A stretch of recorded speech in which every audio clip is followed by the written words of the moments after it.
Bienvenidos a la clase de Sociología para Enfermería, unidad número 5, Ética y Responsabilidad Social en Enfermería y análisis de la institución hospitalaria y del equipo de salud. Nos enfocaremos en la ética de la atención en salud desde una perspectiva sociológica, comprendiendo cómo los enfermeros nos enfrentamos a dilemas éticos y cómo estos dilemas se entrelazan con la dinámica social en el ámbito de la salud. También exploraremos la responsabilidad social de enfermería, analizando cómo nuestra labor influye en la sociedad y la promoción de la salud más allá de la atención individual. También abordaremos la abogacía y el cambio social en la enfermería, destacando el papel activo que nosotros, los enfermeros, podemos desempeñar en la mejora de las políticas y prácticas de atención médica. Reflexionaremos sobre dilemas éticos en la enfermería y la importancia de la responsabilidad social en la toma de decisiones y práctica clínica. Exploraremos la complejidad de los hospitales como instituciones de salud, comprendiendo su cultura y la problemática psicosocial que rodea a la hospitalización.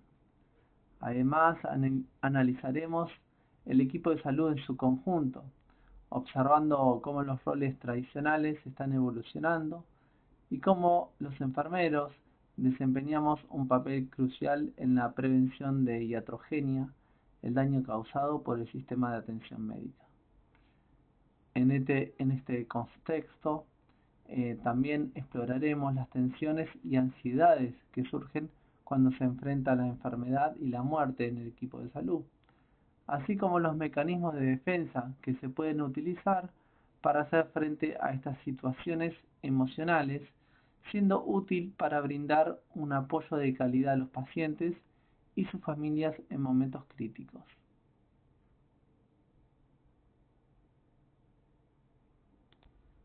Bueno, comencemos definiendo qué es la ética. La ética es un campo de la filosofía que se ocupa del estudio y la reflexión sobre lo que se considera moralmente correcto o incorrecto y cómo se deben tomar decisiones morales en la vida cotidiana. Implica un análisis de los valores, principios y normas que guían el comportamiento humano, así como la evaluación de lo que es moralmente apropiado en diversas situaciones. Según Immanuel Kant, la ética es la ciencia de las leyes según las cuales se han de regular las acciones de la libertad de un ser racional. Esta definición resalta la importancia de la razón y la libertad en la toma de decisiones éticas y enfatiza la universalidad de las leyes morales que deben aplicarse a todos los seres racionales. Por lo que la ética en la atención en salud, desde una perspectiva sociológica, se refiere al enfoque ético de la atención médica que se basa en la comprensión de las dinámicas sociales, culturales y estructurales que influyen en las decisiones y prácticas en el ámbito de la salud. En lugar de considerar únicamente los aspectos clínicos y médicos de la atención, esta perspectiva ética se adentra en cómo las cuestiones sociales, como ser el género, la raza, la clase social, la religión y la cultura, pueden afectar las decisiones médicas y el acceso a la atención médica. Esto significa que las decisiones éticas en la atención no solo se basan en la ética médica tradicional, sino que también consideran la justicia social, la equidad y la inclusión de todas las personas, independientemente de su origen social o cultural.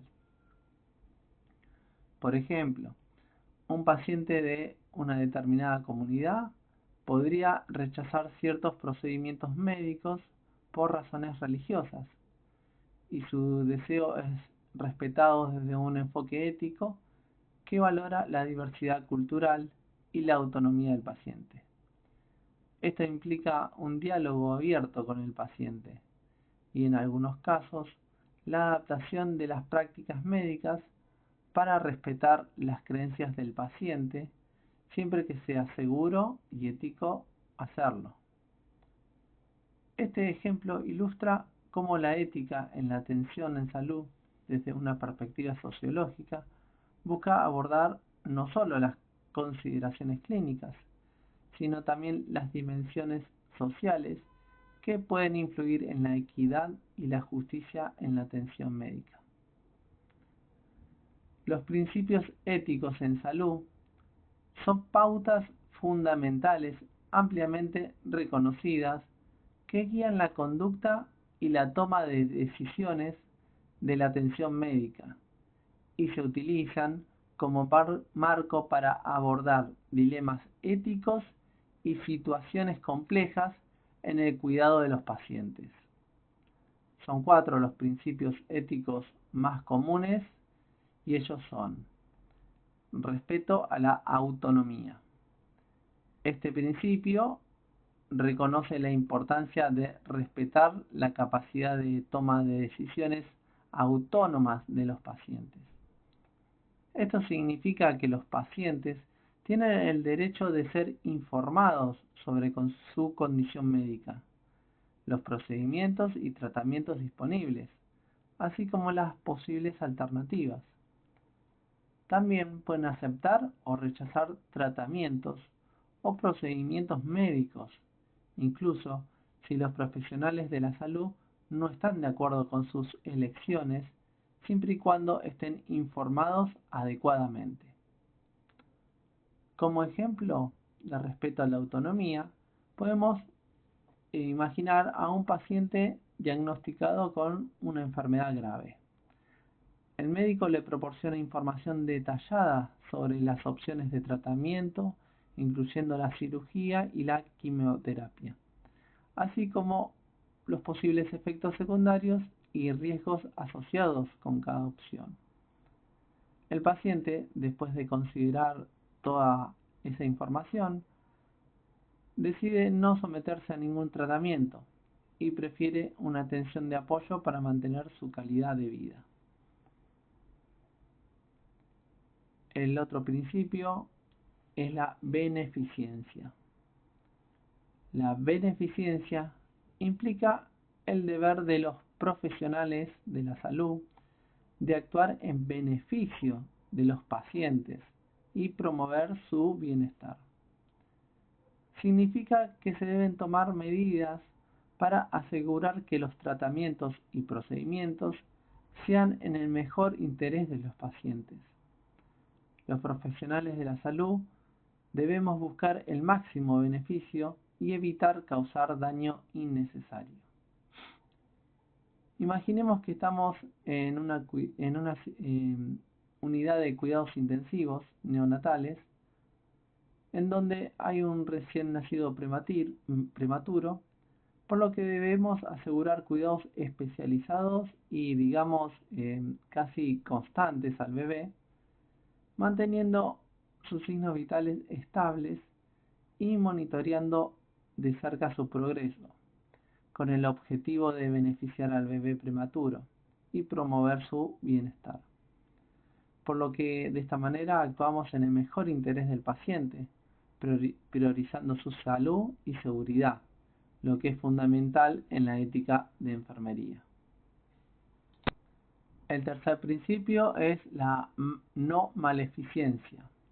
Este principio se relaciona con la obligación de no causar daño intencionalmente a los pacientes. Los profesionales de la salud debemos esforzarnos por minimizar los riesgos y daños asociados con la atención, y esto incluye la prevención de errores, la minimización de efectos secundarios no deseados y la protección de la integridad física y emocional de los pacientes. Un ejemplo de no mala eficiencia, un enfermero, por ejemplo, que trabaja en cuidados posoperatorios, se encuentra con un paciente que se ha sometido a una cirugía mayor y requiere cambio regular de vendajes en la herida quirúrgica. Entonces este enfermero realiza cuidadosamente los procedimientos de higiene y asepsia para evitar infecciones y asegura que los vendajes se cambien de manera cuidadosa y sin causar daño adicional al paciente, por lo que se adhiere a las mejores prácticas sugeridas para prevenir complicaciones y minimizar los riesgos. Y el cuarto principio es la justicia. La justicia implica que la atención médica y el acceso a los recursos médicos deben distribuirse equitativamente. Esto significa que los profesionales de la salud debemos tratar a todos los pacientes con igualdad y no discriminar. También se refiere a la distribución justa de recursos limitados en situaciones de escasez, como la asignación de órganos para trasplantes o la distribución de vacunas. Algo que ejemplifica este principio es un aspecto sucedido durante el pico de COVID, en donde, por ejemplo, un hospital se enfrentaba a la distribución limitada de recursos materiales esenciales, como ser el respirador. Entonces acá entra en juego el comité de ética del hospital, en consulta con los médicos, y establece un protocolo de asignación que garantiza que los recursos se distribuyan de manera justa y equitativa. Este protocolo se basa en criterios médicos y de necesidad, y no en la edad, o el género, o el estatus social de los pacientes.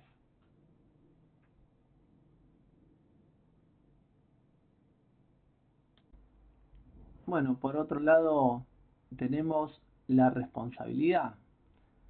La responsabilidad se refiere a la obligación de cumplir con deberes, tareas o compromisos, asumiendo las consecuencias de las acciones o decisiones tomadas. O sea que la responsabilidad es la capacidad de responder por lo que se hace y de cumplir con las expectativas o normas establecidas en una determinada situación. Giddens, un sociólogo, dijo que la responsabilidad se refiere a la capacidad de actuar con conocimiento y de tomar decisiones racionales sobre los riesgos y consecuencias de las acciones. Esto implica que las personas son capaces de anticipar y prever los resultados de sus acciones y de asumir la responsabilidad de dichos resultados. Por lo que vemos que en esta definición de Giddens destaca la importancia de la anticipación de las consecuencias de las acciones y la asunción de responsabilidad por esas consecuencias como elementos claves de la responsabilidad. Existen una serie de conceptos que se utilizan para describir distintas formas de comportamiento o acción que pueden resultar en una falta de cuidado o en un incumplimiento de las normas profesionales en el campo de la salud y que pueden resultar en consecuencias negativas para los pacientes. Estos son negligencia, impericia, imprudencia e inobservancia de las funciones a cargo. La negligencia se refiere a la omisión de proporcionar la atención y el cuidado adecuados que un profesional debería brindar. En otras palabras, es la falta en el cumplimiento de deberes profesionales, lo que puede resultar en daño o lesiones al paciente. La negligencia puede ser el resultado de un error, falta de supervisión, falta de seguimiento o falta de atención a los protocolos y estándares establecidos. En cuanto a la impericia, implica la falta de habilidad o conocimiento necesarios para realizar una tarea o procedimiento en particular. La impericia se produce cuando un profesional no tiene la formación, la experiencia o la competencia requeridas para llevar a cabo una tarea específica de manera segura y efectiva. Esto puede llevar a resultados perjudiciales para el paciente. La imprudencia se refiere a la realización de una acción sin la debida precaución o sin la consideración adecuada de las consecuencias. Puede manifestarse como una acción arriesgada, descuidada o apresurada que pone en peligro al paciente. La imprudencia puede resultar en daños si el profesional no actúa con la debida prudencia y atención. Y la inobservancia de las funciones a cargo implica no cumplir con las responsabilidades y deberes profesionales que corresponden a un cargo o posición específica en el equipo de salud.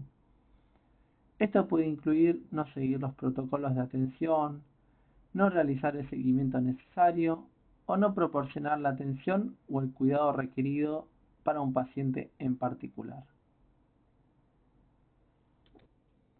Entonces vamos a ver que la responsabilidad social de los profesionales de enfermería se refiere a la obligación y el compromiso ético que tenemos los enfermeros de contribuir positivamente a la sociedad y a la mejora de la salud de la comunidad en su conjunto, más allá del rol directo en la atención de pacientes individuales. Esta responsabilidad abarca diversas áreas como calidad de la atención, mediante cuidados científicamente sugeridos, conocimientos y habilidades actualizadas, promoción de la salud y prevención de enfermedades, como educar a la comunidad sobre prácticas saludables, inmunizaciones, detección temprana de enfermedades y promoción de estilos de vida saludables. Defensa de los derechos del paciente, incluyendo respeto a la autonomía, la privacidad y la toma de decisiones informadas. Esto implica asegurarse de que los pacientes sean tratados con dignidad y respeto.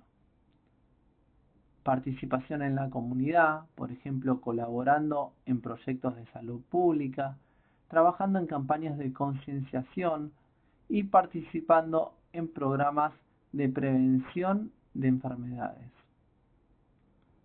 Compromiso con la equidad y la justicia, mejora de políticas y prácticas a través de la investigación, la participación en comités de ética basadas en evidencia.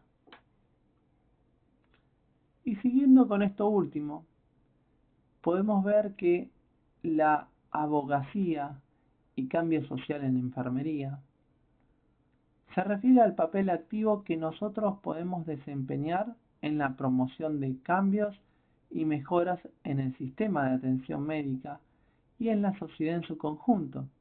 Y esto implica no solo brindar atención individual a los pacientes, sino también defender políticas, prácticas y cambios sociales que beneficien a la comunidad y mejoren la calidad de atención. Vamos a nombrar algunos de sus aspectos claves en que ya hemos estado desarrollando a lo largo de todas estas unidades. ¿Cómo ser? Promoción de políticas de salud, educación y concientización de la comunidad sobre cuestiones de salud, participación en la comunidad mediante programas de salud comunitaria, investigación y evidencia, que contribuye al avance de la práctica y la formulación de políticas basadas en evidencia, a fin de generar cambios benéficos en los cuidados y enfoques más efectivos para abordar problemas de salud. Promoción de la equidad en la atención, asegurando que todas las personas reciban una atención de calidad, independientemente de su origen social, económico o cultural.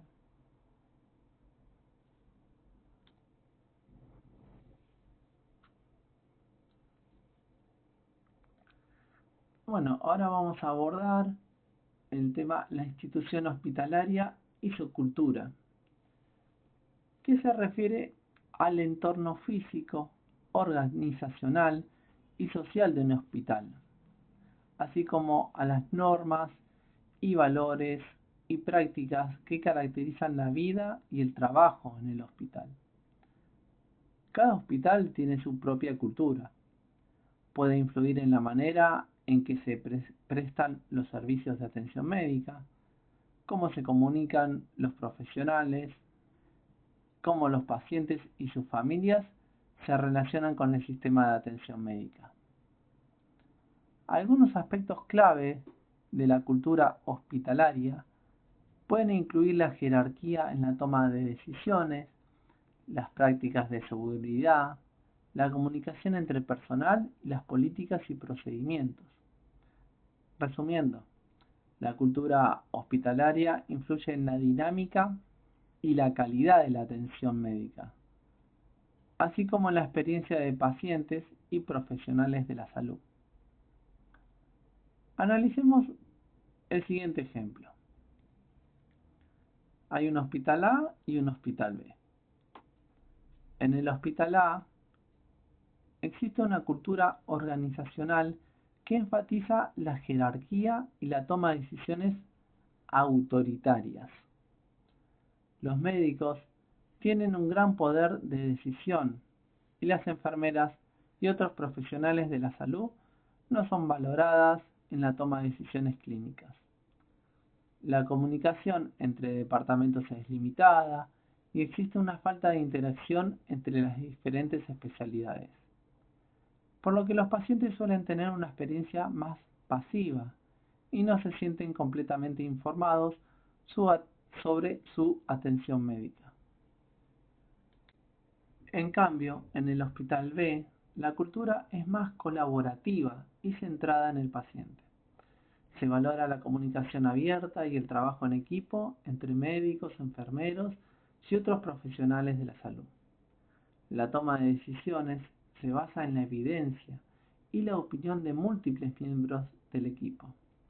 Los pacientes son alentados a participar en sus propios cuidados y se les brinda información detallada sobre sus opciones de tratamiento. La atención se presta de manera más personalizada y se busca una experiencia de hospitalización más empática y satisfactoria para los pacientes. En este ejemplo, la cultura hospitalaria es diferente en cada hospital y afecta la forma en que se brinda atención médica, se toman decisiones y se interactúa con los pacientes. En tanto que la problemática psicosocial de la hospitalización se refiere a los desafíos emocionales, sociales y psicológicos que enfrentan los pacientes y sus familias cuando son hospitalizados. La hospitalización puede ser una experiencia estresante y desconcertante para muchas personas. Los pacientes pueden experimentar ansiedad, miedo, preocupaciones sobre su salud y bienestar. Por ejemplo, la incertidumbre sobre el diagnóstico médico y el resultado del tratamiento. O pueden sentir miedo de contraer una infección debido a la exposición a otras enfermedades dentro del hospital. Pueden sentir aislamiento social, soledad. Por ejemplo, si un paciente no recibe visitas de amigos o familiares durante su internación. Pueden sentir falta de control, Por ejemplo, el paciente puede sentirse frustrado por la falta de control sobre su propia vida y sobre las decisiones. La hospitalización perturba la rutina diaria del paciente, lo que puede ser confuso y estresante. Por ejemplo, los horarios de comidas que son irregulares, interrupciones en el sueño y una falta de actividad física. También puede afectar emocionalmente a los familiares del paciente, quienes pueden sentirse ansiosos y preocupados por su ser querido. Esto puede generar un estrés adicional. Los profesionales de enfermería desempeñamos un papel importante en abordar estos desafíos. ¿Cómo cuidados proporcionamos apoyo emocional a los pacientes y sus familias? Aseguramos de que se comprendan las instrucciones médicas y ayudamos a crear un entorno hospitalario que sea lo más cómodo y seguro posible.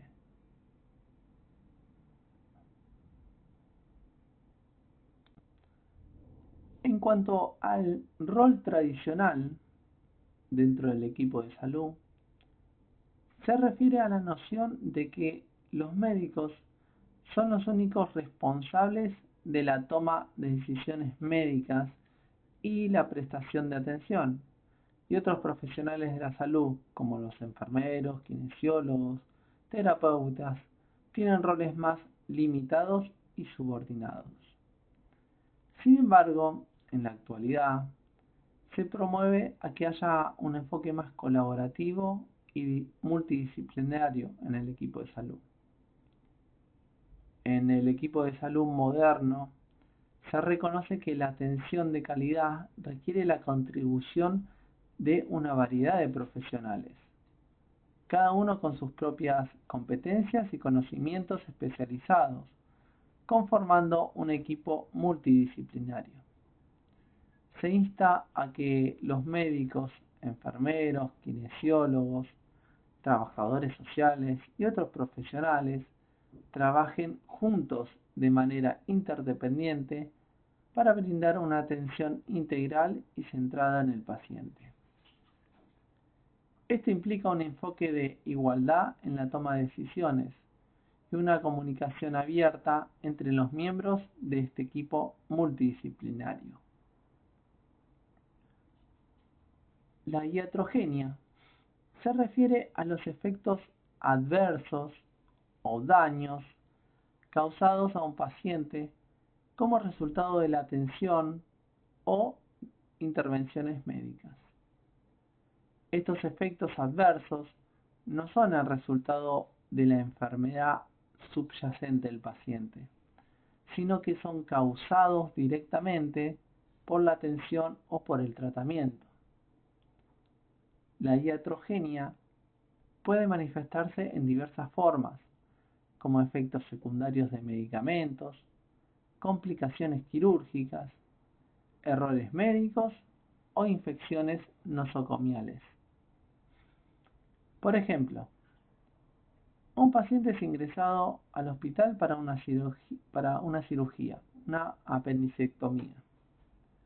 La cirugía se realiza con éxito, pero en los días posteriores el paciente incurre en una infección en el sitio de incisión, debido a una falta de esterilidad en el quirófano o una mala técnica de cuidado de heridas posoperatorias. En este caso, la iatrogenia se manifiesta en forma de una infección, que es un efecto adverso causado directamente por la atención, en este caso por la cirugía. Este efecto adverso es perjudicial para el paciente y requiere un tratamiento adicional, como antibióticos, para abordar la infección. Pero es importante destacar que la iatrogenia no siempre implica negligencia o mala praxis. Puede ocurrir incluso en situaciones en que los profesionales siguen las mejores prácticas clínicas sugeridas. Por ejemplo, un médico receta un comprimido, una aspirina, a un paciente para tratar su dolor de cabeza. Sin embargo, el paciente, por error, toma 2 aspirinas al mismo tiempo en un intento de aliviar rápidamente su dolor, y esto le provoca irritación estomacal.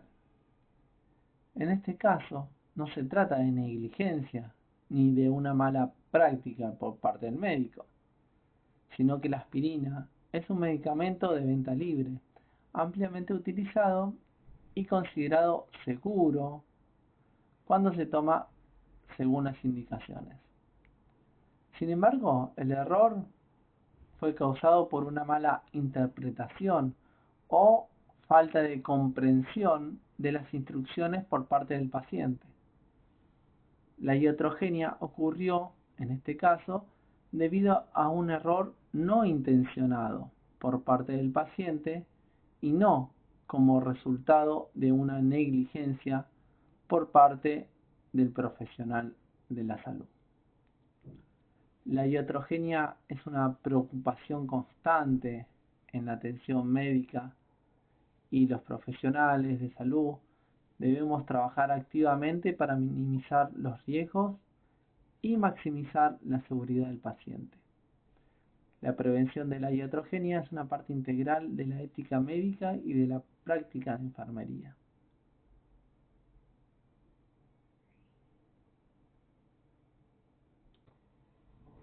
El enfrentamiento de la enfermedad y la muerte puede generar tensiones y ansiedades significativas en los equipos de salud. Vamos a ver algunas de ellas. Provoca una carga emocional. Los profesionales a menudo nos enfrentamos a situaciones de sufrimiento, dolor y pérdida de vidas humanas. Entonces lidiar con estas experiencias puede generar una carga emocional intensa, lo que puede resultar en ansiedad, tristeza y agotamiento emocional. En cuanto a la responsabilidad, nosotros como miembros del equipo de salud sentimos eh, una gran responsabilidad en la toma de decisiones y en la prestación de cuidados. Esto quiere decir, por ejemplo, el temor eh, a cometer errores o a tomar decisiones que son incorrectas y que puede resultar y ser una fuente de ansiedad. Comunicar noticias difíciles a los pacientes y a sus familias, como un diagnóstico grave o una mala, digamos, noticia, una mala noticia, puede ser una experiencia también estresante y emotiva. En situaciones de enfermedad grave o en el final de la vida, pueden surgir dilemas éticos que generen ansiedad, como decisiones sobre retirar el soporte vital o el manejo del dolor y el sufrimiento. Y también existen miedos personales. Nosotros somos humanos, también somos profesionales y bueno, nos podemos enfrentar a estos miedos que cada uno tiene, miedos personales relacionados con la enfermedad y con la muerte, ya que estas situaciones pueden recordarnos alguna propia experiencia. Entonces, en cuanto a los mecanismos de defensa, en estas diversas situaciones que se pueden presentar a diario, a menudo los profesionales de la salud desarrollan mecanismos de defensa para lidiar con estas tensiones y ansiedades. Por ejemplo, vamos a ver algunos mecanismos de defensa, y esos son la supresión, o sea, reprimir emociones y preocupaciones para centrarse en la atención del paciente. Otro mecanismo es la despersonalización, Algunos pueden distanciarse emocionalmente de los pacientes como una forma de protegerse de esta carga emocional. Otro mecanismo de defensa es el humor, que puede ser utilizado como una forma de aliviar el estrés y la tensión en situaciones difíciles. Otro mecanismo es el apoyo entre colegas. Los miembros del equipo de salud pueden buscar apoyo mutuo y compartir sus experiencias y emociones con colegas que entienden sus desafíos. Y otro mecanismo de defensa puede ser el apoyo profesional. La consulta, por ejemplo, con un psicólogo puede ser una estrategia útil para abordar las ansiedades y las tensiones relacionadas con la atención en situaciones de enfermedad y muerte. Entonces, de esta manera, es importante que seamos conscientes de estos mecanismos de defensa y busquemos apoyo cuando sea necesario para mantener una salud mental y emocional adecuada.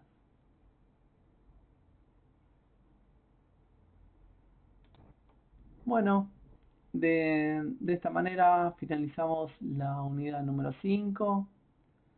Tengan en cuenta bien todos los conceptos y sus componentes que estamos viendo, cada uno también con su análisis, con sus ejemplos, también ir pensando eh, cada uno sus ejemplos para darle, bueno, mayor sentido, ya que con frecuencia todo lo que estamos viendo se presentan a diario.